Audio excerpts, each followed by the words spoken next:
Je fixais le message de papa sur mon téléphone, assise dans mon bureau au grand hôpital universitaire de Lyon. La lueur de mes 3 écrans d'ordinateur illuminait les mots qui n'auraient plus dû me blesser, mais qui, d'une manière ou d'une autre, le faisaient encore. Ne viens pas au réveillon de Noël. La fiancée de Mathieu est chirurgienne pédiatrique. Nous célébrons sa réussite. Ce serait gênant que tu sois là alors que tout le monde félicitera un vrai médecin. Un vrai médecin. J'étais la directrice médicale en chef d'un centre de traumatologie de niveau 1 de 847 lits. Je supervisais 2847 professionnels de la santé. J'avais restructuré 3 systèmes hospitaliers en faillite en 7 ans. Le Point Santé m'avait nommé l'une de leurs 40 innovateurs de moins de 40 ans dans le domaine de la santé il y a 6 mois. L'article était encadré dans le bureau de mon assistante parce que je trouvais embarrassant de l'afficher dans le mien. Mais pour papa, je n'étais pas un vrai médecin. Je répondis par écrit, compris. Mon assistante, Isabelle, frappa à ma porte.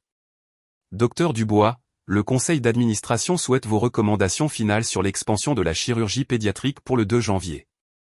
De plus, nous avons la dernière série d'entretiens prévue pour le 26. 3 candidats pour le poste de chef du service de chirurgie pédiatrique.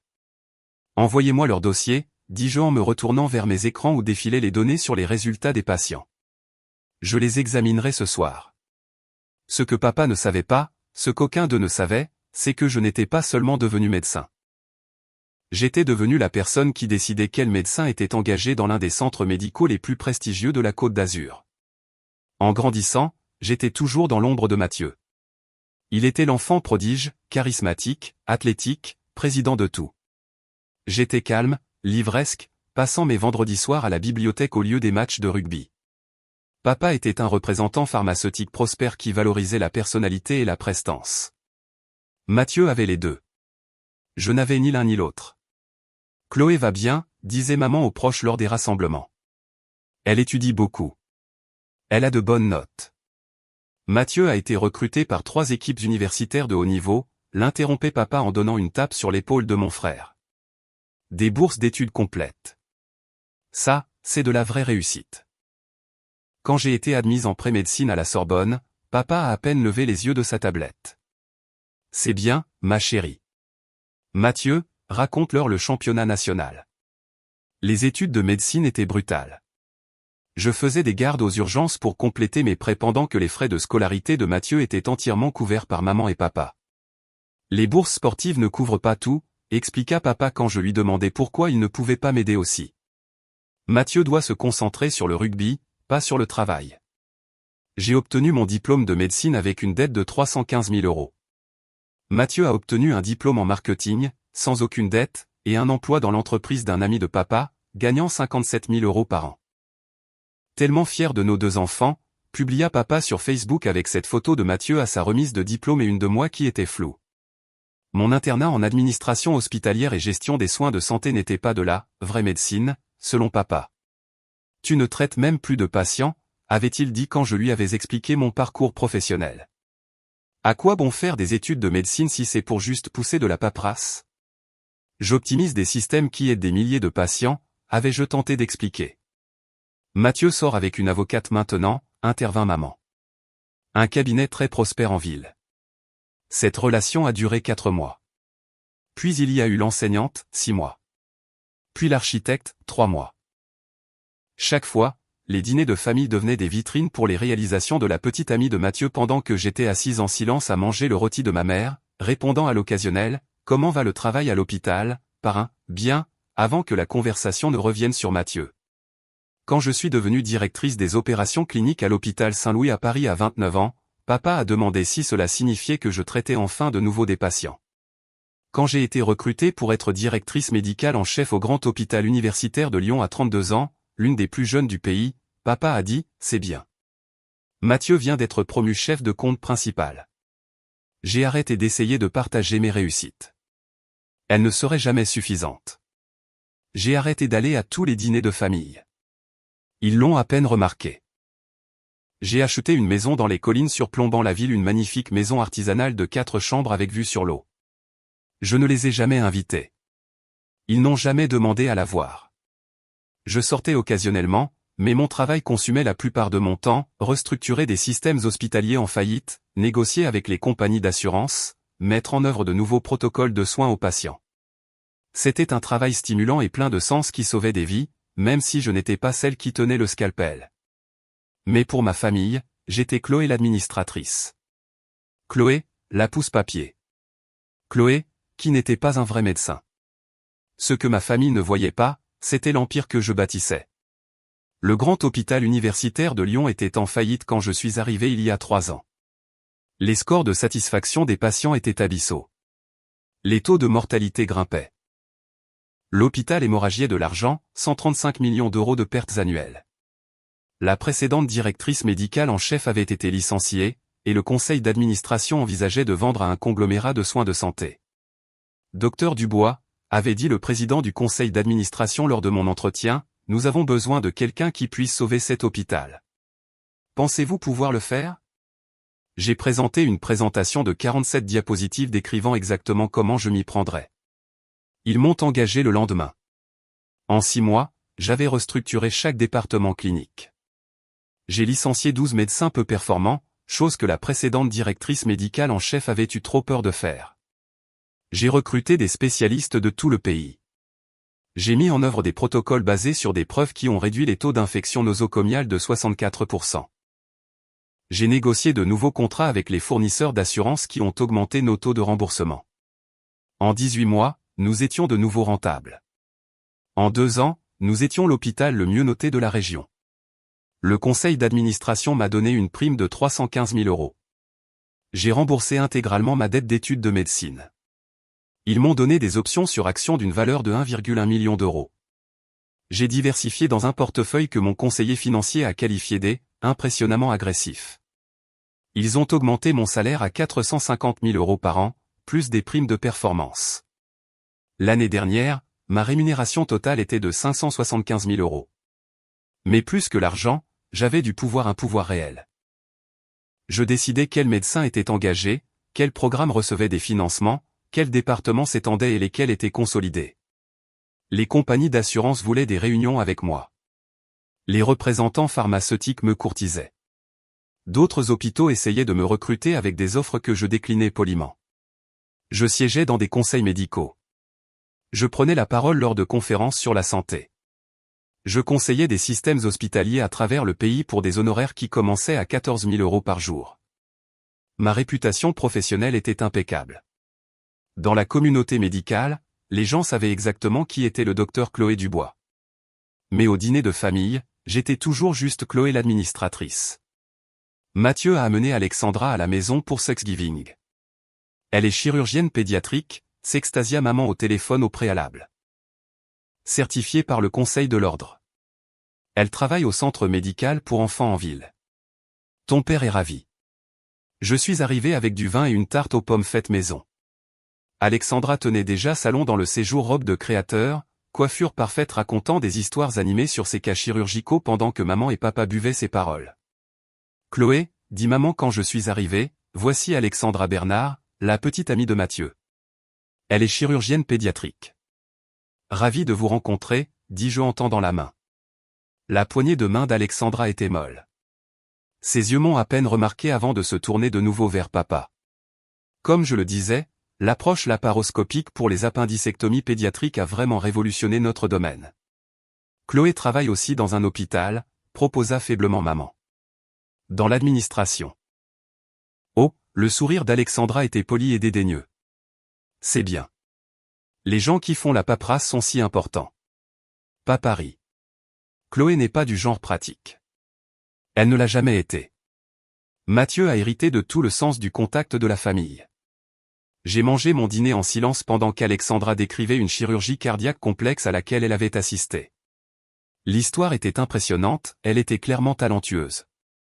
Mais sa manière de souligner certains points, en tant que chirurgienne, vous comprenez la pression, nous qui travaillons réellement avec les patients, la vraie médecine clinique, montrait clairement qu'elle avait déjà été briefée sur ma carrière et l'avait jugée insuffisante. Après le dîner, j'ai entendu Alexandra parler à Mathieu dans la cuisine. Ta sœur a l'air gentille, dit-elle, mais, restant en suspens dans l'air. Chloé a toujours été différente, dit Mathieu. Pas vraiment sociable, tu sais. Papa s'inquiète qu'elle ait gâché son diplôme de médecine dans des trucs administratifs. Il faut de tout pour faire un monde, dit Alexandra avec le genre de ton charitable que les gens utilisent pour parler de quelqu'un qu'ils plaignent. Tout le monde n'a pas le tempérament pour de vrais soins aux patients. Je suis parti tôt, prétextant des réunions matinales. Personne n'a vraiment essayé de me retenir. 3 semaines plus tard, le texto de papa pour le réveillon de Noël est arrivé. Le 20 décembre, Isabelle est entrée dans mon bureau avec une expression étrange. « Docteur Dubois, vous devez voir ça. » Elle m'a tendu un curriculum vitae et une candidature pour notre poste de chef du service de chirurgie pédiatrique. Le poste que j'avais créé dans le cadre de notre plan d'expansion, un poste avec une fourchette de salaire de 350 000 à 415 000 euros, tous les avantages sociaux, un budget de recherche et un accès à des installations de pointe. Le nom en haut de la page, Dr Alexandra Bernard. J'ai lu attentivement ses qualifications. Faculté de médecine de la Sorbonne, internat en chirurgie pédiatrique à l'hôpital pour enfants de Lyon. 5 ans d'expérience, un solide dossier de publication, de solides références. Ces qualifications sont excellentes, dit Isabelle avec précaution. Elle fait partie des 3 derniers candidats. Les entretiens sont prévus pour le 26. J'ai parcouru sa lettre de motivation. Professionnelle, articulée. Elle parlait de sa passion pour les soins pédiatriques, de son intérêt pour la médecine universitaire, de son désir de construire un programme de chirurgie pédiatrique de classe mondiale. Elle n'avait aucune idée de qui était la directrice médicale en chef. La direction de notre hôpital n'était pas affichée sur le site web. Volontairement, je gardais un profil bas dans les médias locaux. Je faisais mon travail, j'obtenais des résultats et j'évitais les projecteurs. La plupart du travail de communication publique était fait par notre président-directeur général et notre équipe de relations publiques. Alexandra Bernard avait postulé à mon hôpital, avait passé 3 séries d'entretiens avec mon comité de recrutement, et était sur le point de s'asseoir en face de moi pour son entretien final. L'entretien final où je prenais la décision d'embauche ultime. Planifier son entretien pour 10 heures le 26, dis-je calmement. Après les 2 autres candidats. Je voudrais un maximum de temps avec chaque finaliste. Les yeux d'Isabelle brillèrent de compréhension. Elle travaillait pour moi depuis 2 ans. Elle savait exactement à quoi ressemblerait le réveillon de Noël pour moi. Entendu, docteur Dubois. J'ai passé le réveillon de Noël seul chez moi. J'ai fait rôtir un petit poulet. J'ai regardé de vieux films. J'ai ignoré les photos que Mathieu a postées sur Instagram, Alexandra riant avec maman, papa portant un toast à notre future belle-fille, la brillante chirurgienne. La légende de Mathieu, enfin, quelqu'un qui comprend ce qu'est la vraie réussite. Famille avant tout, fils fier. J'ai envoyé un texto à Mathieu, joyeux Noël, à 21h. Il a répondu à 23h47. Merci. M et Alex. Ravi d'avoir rencontré tout le monde. Le 26 décembre arriva, froid et clair. Je m'habillais avec ma tenue de travail standard, un tailleur bleu marine, un chemisier crème, des bijoux discrets. Ma blouse blanche était accrochée au dos de la porte de mon bureau, mon nom brodé en fil bleu marine, Chloé Dubois, docteur en médecine, directrice médicale en chef. Les 2 premiers entretiens se sont bien déroulés. Les 2 candidats étaient excellents. Le docteur Rémi Chang de l'école polytechnique avait un impressionnant parcours de recherche. Le docteur Pascal Ongen de l'Institut Pasteur avait des données exceptionnelles sur les résultats chirurgicaux. Isabelle a appelé mon bureau à 14h47. Le docteur Bernard est ici pour son entretien de 15h. Donnez-moi 5 minutes, puis amenez-la dans mon bureau. J'ai ouvert une dernière fois le dossier d'Alexandra sur mon ordinateur. Tout était en ordre. Ses références avaient été vérifiées, ses diplômes authentifiés, ses registres chirurgicaux examinés. Sur le papier, c'était une candidate exceptionnelle. J'ai fermé le dossier et attendu. À 14h52 précise, j'ai entendu des voix dans le couloir. Le ton professionnel d'Isabelle, par ici, docteur Bernard. Le docteur Dubois vous attend. La voix confiante d'Alexandra, c'est un établissement magnifique. Je suis vraiment enthousiaste à l'idée de cette opportunité. La directrice médicale en chef a fait un travail remarquable ici, dit Isabelle. Nous sommes devenus l'un des hôpitaux les mieux notés de la région sous sa direction. C'est merveilleux, dit Alexandra. J'ai hâte de le rencontrer. La rencontrer, corrigea gentiment Isabelle. Oh, bien sûr. La rencontrer. Elles se sont arrêtées devant ma porte. À travers le verre dépoli, je pouvais voir leur silhouette. Isabelle a frappé. Docteur Dubois, le docteur Bernard est ici. Faites-la entrer. La porte s'est ouverte. Isabelle s'est écartée. Alexandra est entrée, un sourire professionnel aux lèvres, la main tendue pour une poignée de main. Elle regardait Isabelle, parlant encore. Merci beaucoup pour, puis elle s'est tournée et m'a vu. Son visage a traversé plusieurs expressions en succession rapide, confusion, reconnaissance, incrédulité, puis horreur. Bonjour, docteur Bernard, dis-je calmement, debout derrière mon bureau. S'il vous plaît, asseyez-vous. Son regard s'est porté sur la plaque nominative de mon bureau, docteur Chloé Dubois, directrice médicale en chef, puis sur les diplômes accrochés au mur, diplôme de la faculté de médecine de la Sorbonne, certification du Conseil de l'Ordre, l'article encadré du point santé, 40 de moins de 40 ans, lettre de félicitation de l'Association américaine des hôpitaux, puis sur mon visage. Vous, commença-t-elle, sa voix sortant étranglée. Vous êtes la directrice médicale en chef. Oui. Je désignais la chaise en face de mon bureau. S'il vous plaît, asseyez-vous, docteur Bernard. Nous avons beaucoup de choses à nous dire. Elle ne bougea pas. Son visage était devenu pâle. Chloé, je veux dire, je n'avais aucune idée que la pousse-papier était la personne avec qui j'allais avoir un entretien. Je m'assis, croisant les mains sur mon bureau. Oui, je m'en doutais. Commençons. Je dois. Elle regarda la porte. Puis-je avoir un moment? Vous pouvez avoir plusieurs moments si vous en avez besoin, dis-je. Mais vous devez savoir que cet entretien est enregistré à des fins d'assurance qualité, comme indiqué dans la documentation que vous avez signée. L'enregistrement a commencé lorsque vous êtes entré dans cette pièce. La couleur quitta complètement son visage. Asseyez-vous, docteur Bernard. Elle s'assit. Ses mains tremblaient. J'ouvris son dossier. Commençons par vos qualifications. Un curriculum vitae très impressionnant. La Sorbonne, c'est là que je suis allé aussi. Comment avez-vous trouvé le programme?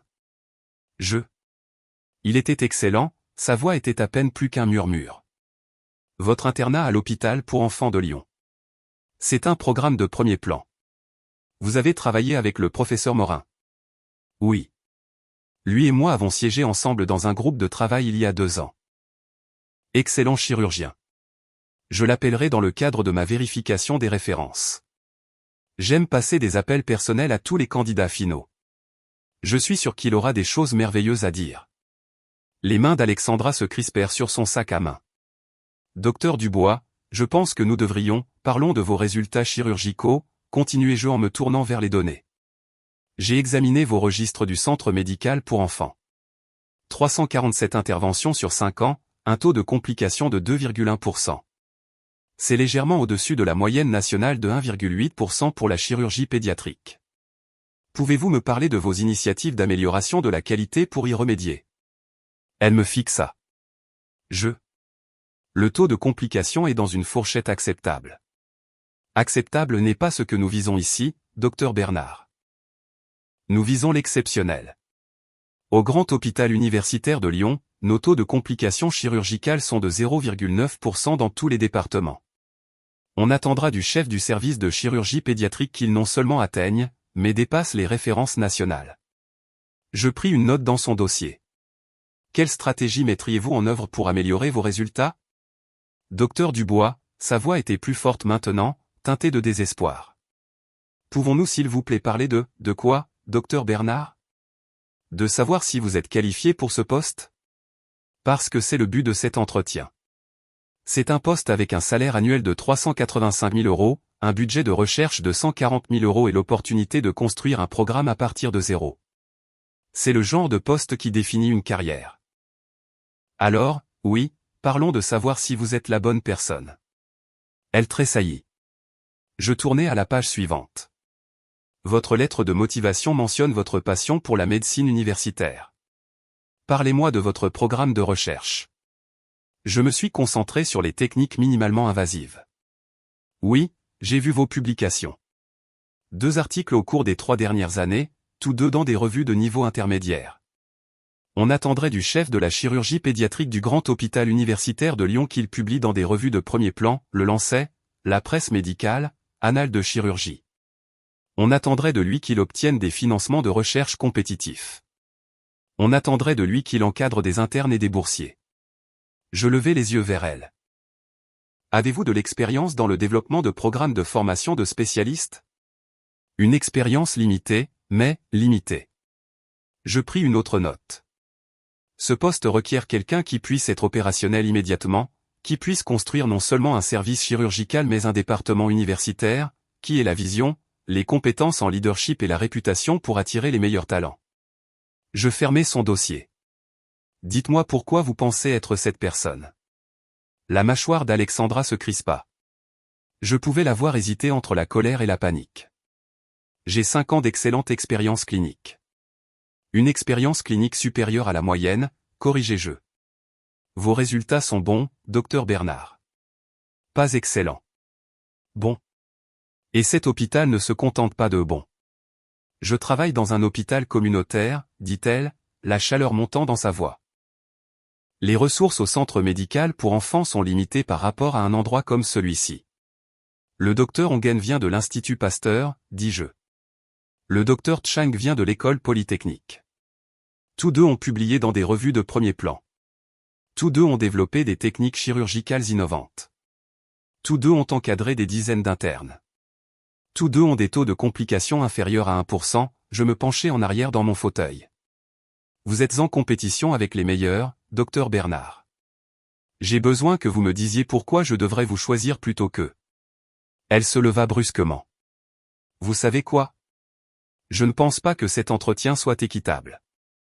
Vous avez clairement une sorte de problème personnel, asseyez-vous, docteur Bernard. Ma voix n'était pas forte. Elle n'en avait pas besoin. C'était la voix qui avait licencié des médecins incompétents, la voix qui avait restructuré des départements entiers, la voix que les administrateurs d'hôpitaux à travers le pays payaient 14 000 € par jour pour entendre. Elle s'assit. Laissez-moi être très clair, dis-je. Ma vie personnelle et mes responsabilités professionnelles sont complètement distinctes. Vous êtes évalué uniquement sur vos qualifications, votre expérience et votre capacité à diriger un département de chirurgie pédiatrique. Si vous estimez que le processus est inéquitable, vous êtes libre de retirer votre candidature. Je ne veux pas la retirer. Alors répondez à la question. Pourquoi devrais-je vous embaucher? Elle prit une respiration tremblante. Je suis une bonne chirurgienne. Je me soucie de mes patients. Je veux construire quelque chose de significatif. C'est aussi le cas des autres candidats. J'ouvris de nouveau son dossier. Parlons de leadership. Avez-vous déjà géré une équipe de plus de 2 internes? Non, mais, avez-vous déjà été responsable d'un budget de département? J'ai contribué aux décisions d'achat d'équipement. Avez-vous déjà recruté des médecins d'institutions concurrentes? Non. Avez-vous déjà négocié avec des compagnies d'assurance pour obtenir de meilleurs taux de remboursement pour des procédures complexes? Ce n'est généralement pas la responsabilité d'un chirurgien. Salez ici. Le chef de la chirurgie pédiatrique aura l'entière responsabilité des profits et pertes de son département. On attendra de lui qu'il le gère comme une entreprise tout en maintenant les plus hauts standards cliniques. Je la regardai directement. Docteur Bernard, vous êtes une chirurgienne adéquate postulant pour un poste de direction qui requiert l'excellence. Vos compétences cliniques sont satisfaisantes, mais votre expérience en leadership est minimale. Votre portefeuille de recherche est mince. Vos résultats sont simplement acceptables, et vous n'avez fourni aucune preuve que vous comprenez ce qu'il faut pour construire et diriger un département dans un centre médical d'élite. Son visage devint rouge. C'est à cause de Mathieu. Cela n'a rien à voir avec Mathieu, dis-je froidement. Il s'agit de savoir si vous êtes qualifié pour ce poste. Et d'après cet entretien, je ne suis pas convaincu que vous le soyez. Vous me punissez à cause de votre famille. Je vous évalue sur la base des mêmes critères que j'utilise pour chaque candidat. Je me levai. Docteur Bernard, je pense que nous avons terminé. Attendez. Elle se leva aussi, la panique clairement visible sur son visage maintenant. S'il vous plaît. J'ai besoin de ce poste. L'opportunité au grand hôpital universitaire de Lyon. C'est incroyable. Je sais que je me suis mal comporté à Thanksgiving. Il ne s'agit pas de Thanksgiving. Mais je suis un bon médecin. Vraiment. Je me soucie de mes patients. Je travaille dur. J'ai juste besoin d'une chance de faire mes preuves dans un hôpital comme celui-ci. Un hôpital comme celui-ci requiert des médecins qui ont déjà fait leurs preuves, dis-je. Nous n'avons pas le temps de donner aux gens des chances de rattraper leur retard. Vous ne pouvez pas me rejeter à cause d'un dîner de famille. Je peux vous rejeter parce que vos qualifications ne répondent pas à nos standards. Je me dirigeai vers la porte et l'ouvris. Isabelle attendait dans le couloir. Isabelle, veuillez raccompagner le docteur Bernard. Notre entretien est terminé. Docteur Dubois, merci pour votre temps, docteur Bernard. Nous prendrons notre décision d'embauche finale d'ici le 2 janvier. Vous recevrez une notification par courrier électronique dans tous les cas. Elle ne bougea pas. Ses yeux étaient maintenant remplis de larmes. S'il vous plaît, ne faites pas ça. Isabelle, mon assistante, s'avança. Docteur Bernard, par ici, s'il vous plaît. Alexandra me regarda une dernière fois. Mathieu va entendre parler de ça. J'en suis sûr, dis-je calmement. Au revoir, docteur Bernard. Elle sortit, Isabelle la guidant vers les ascenseurs. J'entendis sa voix dans le couloir, montant en ton. C'est de la discrimination. Elle ne peut pas faire ça pour des raisons personnelles, je fermai ma porte. Mes mains étaient parfaitement stables alors que je retournais à mon bureau et ouvrais mes courriels. Je tapai rapidement. A. Conseil d'administration, comité de recrutement objet, chef du service de chirurgie pédiatrique, recommandation finale date, 26 décembre, 15h47 après avoir terminé les entretiens finaux avec les 3 candidats, je recommande que nous fassions une offre au docteur Pascal Engen. Ses qualifications, son expérience en leadership et son portefeuille de recherche font d'elle la meilleure candidate. Le docteur Chang est un excellent deuxième choix si le docteur Engen décline. Le docteur Bernard ne répond pas à nos standards pour ce poste. Je ne recommande pas de lui faire une offre. Les notes d'entretien détaillées et les matrices d'évaluation sont jointes. Je serai disponible pour discuter de cette recommandation lors de la réunion du conseil d'administration de demain. Cordialement, Chloé Dubois, docteur en médecine directrice médicale en chef. J'appuyai sur envoyer. Mon téléphone sonna à 17h47. Mathieu. Je laissai le message aller sur la messagerie vocale. Il rappela à 18h02. Encore à 18h15. À 18h23, la notification de message vocal apparut. Je mis le haut-parleur. Chloé, qu'est-ce que tu as fichu? Alexandra est rentrée en pleurant. Elle a dit que tu avais saboté son entretien à cause d'une vieille rancune familiale. C'est insensé. Tu ne peux pas mélanger la famille et le travail comme ça. Rappelle-moi maintenant. J'ai effacé le message vocal. À 19h14, maman appela. Chloé, ma chérie, Alexandra est très contrariée. Elle dit que tu as été hostile pendant son entretien.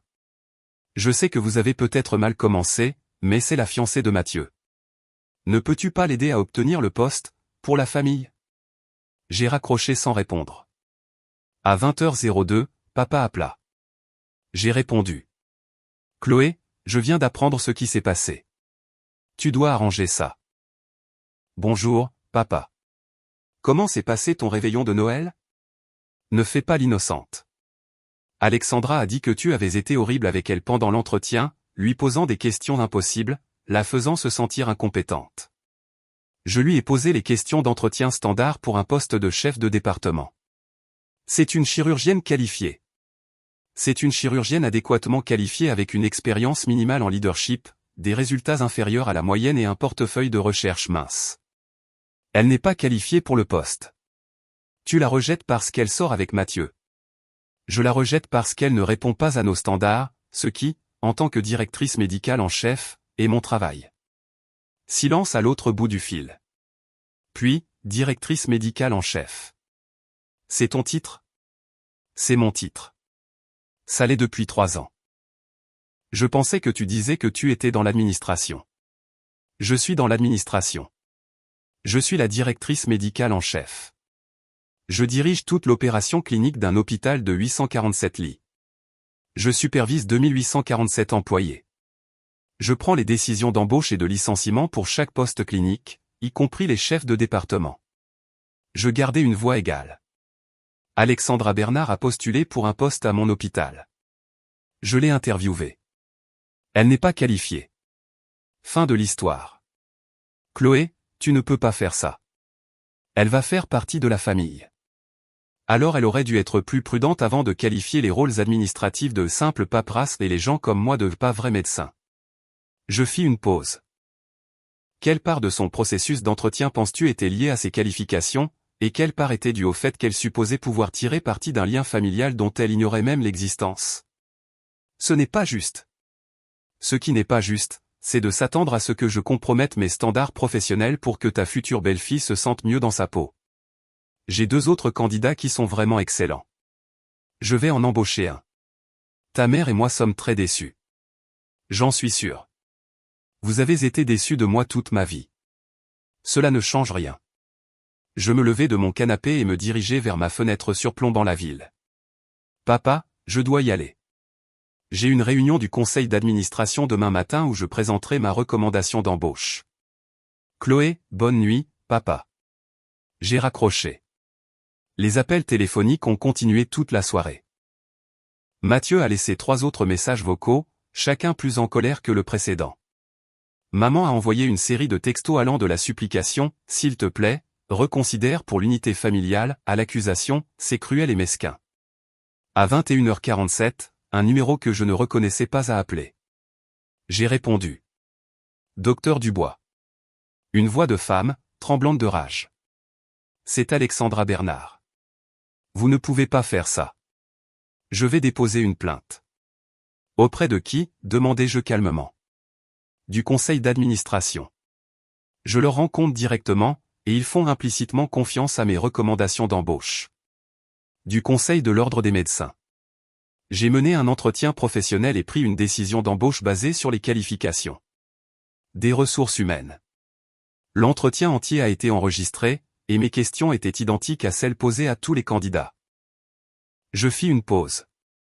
Docteur Bernard, si vous déposez une plainte, elle sera examinée. Et ce que cet examen montrera, c'est que vous avez supposé que des relations personnelles pourraient remplacer des qualifications professionnelles. Ce n'est pas un récit qui aidera votre carrière. Vous faites ça parce que vous êtes jalouse. Je fais ça parce que vous n'êtes pas qualifié. Si vous étiez exceptionnel, je vous aurais embauché indépendamment de toute histoire personnelle. Mais vous n'êtes pas exceptionnel. Vous êtes dans la moyenne. Et je n'embauche pas la moyenne. Elle pleurait maintenant. Je suis une bonne chirurgienne. Alors vous trouverez un poste qui correspond à votre niveau de compétence. Mais pas ici. Je gardais ma voix neutre, professionnelle.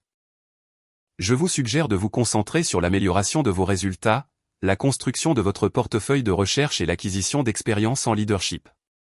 Dans 5 ans, si vous avez accompli ces choses, vous serez la bienvenue pour postuler à nouveau. 5 ans. Bonne chance, docteur Bernard. J'ai raccroché. Le 27 décembre, à 9h, j'étais dans la salle de conférence du conseil d'administration à l'étage de la direction. 12 membres du conseil, notre président-directeur général, notre directeur financier, et moi. Docteur Dubois, dit le président du conseil, présentez-nous votre recommandation pour le chef du service de chirurgie pédiatrique. J'ai ouvert ma présentation. 3 diapositives pour chaque candidat, qualification, performance en entretien, matrice d'évaluation. Le docteur Chang est excellent. Formé à l'école polytechnique, techniques chirurgicales innovantes, recherche solide. Ce serait une embauche solide. Le docteur Ongen est exceptionnel. De l'Institut Pasteur, résultats exceptionnels, leadership éprouvé, programme de recherche établi. C'est ma meilleure recommandation. Et le docteur Bernard? Demanda l'un des membres du conseil. Je vois qu'elle est arrivée au dernier tour. Le docteur Bernard a des compétences cliniques adéquates mais manque de l'expérience en leadership et du profil de recherche dont nous avons besoin. Son taux de complications chirurgicales est de 2,1%, au-dessus de notre objectif. Elle a publié 2 articles dans des revues de niveau intermédiaire en 5 ans. Elle n'a aucune expérience dans la gestion de budget ou d'équipe de plus de 2 internes. Elle ne répond pas à nos standards. Notez, dit le président du conseil. Je propose que nous fassions une offre au docteur Ongen à 385 000 € par an, plus l'ensemble des avantages standards et le budget de recherche. Tous pour approbation unanime. Docteur Dubois, contactez le docteur Ongen aujourd'hui. Faisons cela. Réunion ajournée à 9h47. J'ai appelé le docteur Ongen de mon bureau à 10h15. Docteur Ongen, ici le docteur Chloé Dubois du Grand Hôpital Universitaire de Lyon. J'ai le plaisir de vous offrir le poste de chef du service de chirurgie pédiatrique. Elle a accepté sur le champ. Le dîner de famille suivant était prévu pour le réveillon du Nouvel An. Je n'avais pas l'intention d'y aller, mais maman a appelé et a dit « S'il te plaît, viens. Nous devons parler en famille. » Je suis arrivé à 18h. La tension était immédiate. Mathieu était furieux. « Tu as saboté la carrière d'Alex. J'ai pris une décision d'embauche basée sur les qualifications. Tu l'as humilié. Je l'ai interviewé de la même manière que j'interviewe chaque candidat. » Papa intervint. « Chloé, tu aurais pu l'aider. L'aider en embauchant quelqu'un de sous-qualifié. Ce n'est pas comme ça que je fais mon travail. Elle va faire partie de la famille, cria Mathieu. Alors elle aurait dû y penser avant de qualifier mon travail de paperasse et de sous-entendre que je n'étais pas un vrai médecin. Maman se tordit les mains. Ne pouvons-nous pas tous nous entendre? Je m'entends très bien avec les gens qui me respectent, dis-je. Alexandra ne me respectait pas. Elle l'a bien montré à Thanksgiving. Maintenant, elle a appris que la personne qu'elle méprisait avait en fait du pouvoir sur sa trajectoire de carrière. Ce n'est pas mon problème. C'est le sien. Tu es vindicative. Hurla Mathieu. Je me suis tourné vers lui. Laisse-moi te poser une question, Mathieu. Est-ce qu'Alexandra t'a parlé de son taux de complications chirurgicales? De sa recherche limitée? De son manque d'expérience en leadership? Ou est-ce qu'elle t'a juste dit que j'avais été méchante avec elle? Il hésita. Elle a dit que tu lui avais posé des questions impossibles. Je lui ai posé des questions sur ses initiatives d'amélioration de la qualité, son programme de recherche et sa philosophie de leadership. Les mêmes questions que je pose à chaque candidat chef de département. Elle n'a pas pu y répondre adéquatement parce qu'elle n'y a pas réfléchi. Elle s'est contentée d'une performance adéquate dans un hôpital communautaire et elle pensait qu'un poste prestigieux lui tomberait tout cuit dans le bec parce qu'elle a de bonnes qualifications. J'ai regardé autour de moi. J'ai bâti la réputation de cet hôpital. Je ne vais pas la ternir en embauchant quelqu'un de sous-qualifié juste parce qu'elle sort avec mon frère. Elle est anéantie, dit doucement maman. Alors elle en tirera des leçons et fera mieux la prochaine fois. C'est comme ça que les carrières fonctionnent. Le visage de papa était rouge. Tu as toujours été difficile, Chloé. Toujours à te croire meilleur que tout le monde. Non, papa. Je suis simplement meilleur dans mon travail, ce que tu saurais si tu avais jamais prêté attention. J'ai pris mon sac à main. Je suis venu parce que maman me l'a demandé. J'ai dit ce que j'avais à dire. Je pars maintenant. Chloé, attends, commença maman. J'ai fini d'attendre, maman. J'ai fini d'être invisible. J'ai fini d'être méprisé. Je suis la directrice médicale en chef de l'un des meilleurs hôpitaux de la région. Je gagne plus en un an que papa n'a jamais gagné. J'ai été présenté dans Le Point. Je prends la parole à des conférences nationales. Je sauve des vies en créant des systèmes qui aident des milliers de patients. Et aucun de vous ne m'a jamais posé de questions à ce sujet. Pas une seule fois. J'ai regardé Mathieu. Tu veux être en colère contre quelqu'un? Sois en colère contre toi-même pour être sorti avec quelqu'un qui juge les gens sur leur titre de poste plutôt que sur leur caractère. Sois en colère contre Alexandra pour avoir supposé que les relations comptent plus que la compétence. Mais ne sois pas en colère contre moi pour avoir fait mon travail avec intégrité. Je suis sorti. Mathieu m'a suivi jusqu'à ma voiture. Alex et moi allons probablement rompre à cause de ça. Non, Mathieu. Vous allez probablement rompre parce qu'elle est embarrassée et cherche quelqu'un à blâmer. Si c'était une personne de qualité, elle prendrait cela comme une expérience d'apprentissage. J'ai déverrouillé ma voiture. Mais ce n'est pas mon problème. C'est le tien. Je n'arrive pas à croire que tu es ma sœur. Je n'arrive pas à croire qu'il t'ait fallu 35 ans pour réaliser que je suis doué dans ce que je fais. Je suis monté dans ma voiture. Bonne année, Mathieu. Le docteur Pascal Ongen a commencé au Grand Hôpital Universitaire de Lyon le 1er février. En 3 mois, elle avait mis sur pied un programme de chirurgie pédiatrique qui est devenu le centre de référence régional. Nos résultats en chirurgie pédiatrique sont devenus les meilleurs de la région. Alexandra Bernard est restée au centre médical pour enfants. J'ai entendu par des réseaux professionnels qu'elle avait commencé à se concentrer davantage sur l'amélioration de la qualité et suivait une formation supplémentaire en leadership. Tant mieux pour elle. Mathieu et Alexandra ont rompu en mars. Selon maman, Alexandra avait besoin d'espace pour se concentrer sur sa carrière. Mathieu était de nouveau célibataire et utilisait apparemment l'expérience pour réfléchir à ce qu'il veut vraiment. J'ai été promue vice-présidente exécutive des opérations cliniques en avril avec un salaire de 595 000 € et des responsabilités étendues sur l'ensemble de notre système de santé, 4 hôpitaux, 23 cliniques. Le Point Santé a fait un article de fond, comment le docteur Chloé Dubois a bâti l'un des systèmes hospitaliers les plus prospères de France. Ils m'ont interviewé pendant 6 heures. L'article faisait 12 pages. Papa m'a envoyé un texto quand il est sorti. J'ai vu l'article du Point. Très impressionnant. On peut déjeuner ensemble? J'ai répondu par texto, je suis libre mardi à midi. À mon bureau. Il est venu. Il a vu la vue depuis l'étage de la direction. Il a vu mon nom sur la porte. Il a vu les récompenses sur mon mur. Il a vu l'équipe de personnes qui me rendaient compte, tous m'appelant « Docteur Dubois » avec un respect sincère. Je ne savais pas, dit-il doucement pendant que nous mangions nos sandwichs dans la salle à manger de la direction. Je ne savais rien de tout ça. J'ai essayé de te le dire pendant des années. Tu n'as pas écouté. Je pensais, il s'interrompit. Je pensais que tu étais juste dans l'administration, comme une directrice d'hôpital. Je suis une directrice d'hôpital. Je gère les opérations cliniques d'un système de 4 hôpitaux. C'est ce que fait une directrice médicale en chef. J'ai pris une gorgée d'eau. Tu pensais que l'administration signifiait classer des papiers parce que tu ne comprenais pas en quoi consistait réellement le travail. Tu valorisais le travail de marketing de Mathieu plus que mon rôle de restructuration de systèmes hospitaliers en faillite parce que l'un te semblait plus prestigieux que l'autre. J'avais tort. Oui, tu avais tort.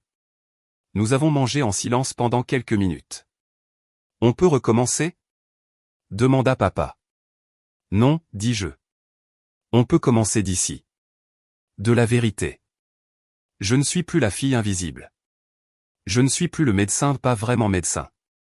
Je suis le docteur Chloé Dubois, et j'ai bâti quelque chose de remarquable. Si tu veux faire partie de ma vie, tu dois respecter ça. Tu dois me voir. Je te vois maintenant. Bien, dis-je. C'est un début. Maman a lentement commencé à me poser de vraies questions sur mon travail, pas seulement, comment va le travail à l'hôpital? Mais, parle-moi du projet de restructuration que tu as mentionné, et, que fait réellement une directrice médicale en chef? Mathieu a mis plus de temps, mais finalement, il a appelé. Je suis désolé, dit-il. De n'avoir jamais demandé. De ne m'être jamais soucié. D'avoir supposé que ton travail était moins important que le mien. Merci, dis-je. Puis-je t'inviter à dîner? Pour que tu me parles vraiment de ton travail? J'aimerais beaucoup. Nous nous sommes vus la semaine suivante. J'ai parlé pendant 3 heures de systèmes hospitaliers, de résultats de patients, de défis de leadership, de la satisfaction de sauver une institution en faillite. Il a écouté. Je n'avais aucune idée, dit-il. Je n'avais aucune idée que tu faisais tout ça. Je sais. J'ai été un frère terrible. Tu as été un frère inconscient. Mais tu es là maintenant. Ça compte pour quelque chose. La dynamique familiale ne s'est pas guérie par magie, ces choses ne le font jamais, mais elle a changé, complètement et progressivement. J'ai posé des limites. Je venais quand je le voulais, pas quand on s'y attendait. Je parlais de mon travail quand on me le demandait, et je partais quand la conversation devenait dédaigneuse. J'ai bâti la vie que je voulais, la carrière que j'avais méritée, le respect que je méritais. Et quand les gens me demandaient ce que je faisais dans la vie, je ne minimisais plus. Je suis la directrice médicale en chef et vice-présidente exécutive des opérations cliniques pour le système de santé régional de Lyon. Je supervise les opérations cliniques de 4 hôpitaux et 23 cliniques. Je construis des systèmes qui sauvent des vies. La plupart des gens étaient impressionnés. Ma famille, finalement, l'était aussi. Mais la personne la plus importante qui était impressionnée, c'était moi. Je me regardais dans le miroir et je voyais le docteur Chloé Dubois. Pas la fille invisible, pas la pousse-papier, pas le médecin, pas vraiment médecin. Le vrai médecin qui a bâti un empire pendant que tout le monde était trop occupé à la mépriser pour le remarquer. Et c'était suffisant.